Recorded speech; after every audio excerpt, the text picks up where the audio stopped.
Hello, my name is Alicia Cecil, and I am doing Journal 4, a brief summary of the assignment that I have completed in regards to competencies 1 through 3 and 6 are doing updated ASAMs.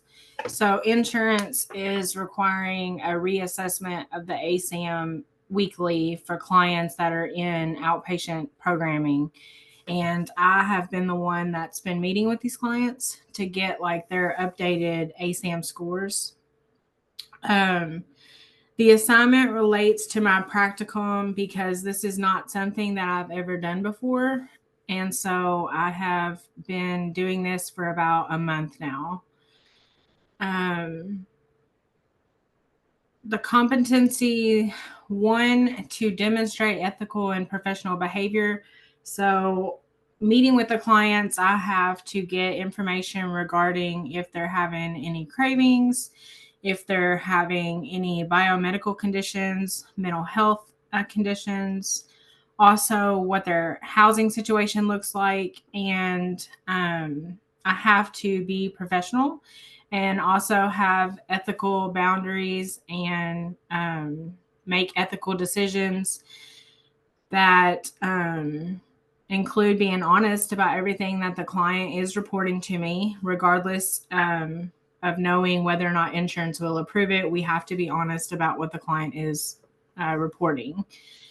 Also, maintaining professionalism in the practice setting and having professional behavior, which I believe I've already said that, and using technology ethically and appropriately. So the ASAM paper is actually on Google Drive, and it's something that I fill out that's sent to our billing coordinator once it's completed, and it's not shared with anybody outside of the facility other than the insurance provider.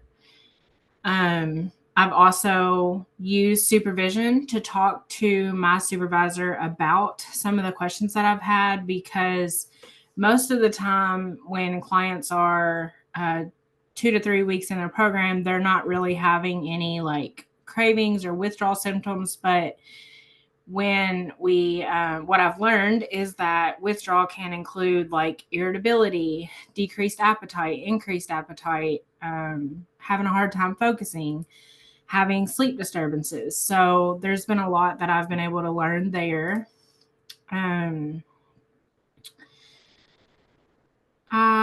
In my placement, what I have been doing is I've been doing the ASAM updates. I've also been training staff to do administrative duties. And so that's something that I've never done before. I've never trained another staff member to do administrative stuff. So I'm doing that. And I'm also attending any trainings that are available that my supervisor suggests to me.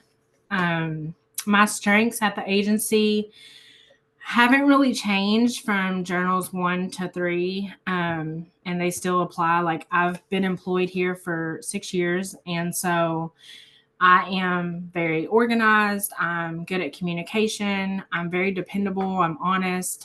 I'm a quick learner. I like to help out. Like, if somebody needs something done, then I'll jump on it and try to help where I can. I'm open-minded, and I'm also have a lot of questions. So I'm really eager to learn anything about mental health that I'm not really familiar with. And so I feel like that's a strength for me because I do have a lot of questions. My experiences have challenged me and helped me grow as a professional master's level social worker in training, because I have basically for the last 6 years reported to referral sources and kept up with like intake tracking as far as how many numbers of clients we have and the success rates and stuff like that. And so kind of what I'm doing now, like doing group for mental health, IOP, I do that once a week. I also observe a EMDR session every other week, and the training the staff and the ASAM updates, like that's something that I've never done. So it has challenged me and it's helped me grow because I've been able to learn more about mental health, the mental health side of it.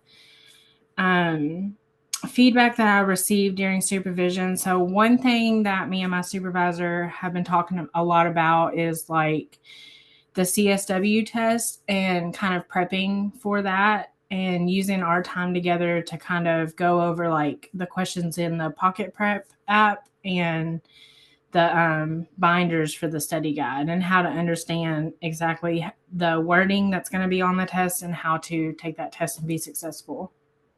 My thoughts and feelings related to my progress as a professional master's level social worker in training are just that, I'm grateful for this opportunity, and I'm excited for not only the last month of this semester, but also for the upcoming semester. I'm very excited to see like what will unfold and kind of what I'll be introduced to and what more there is for me to learn.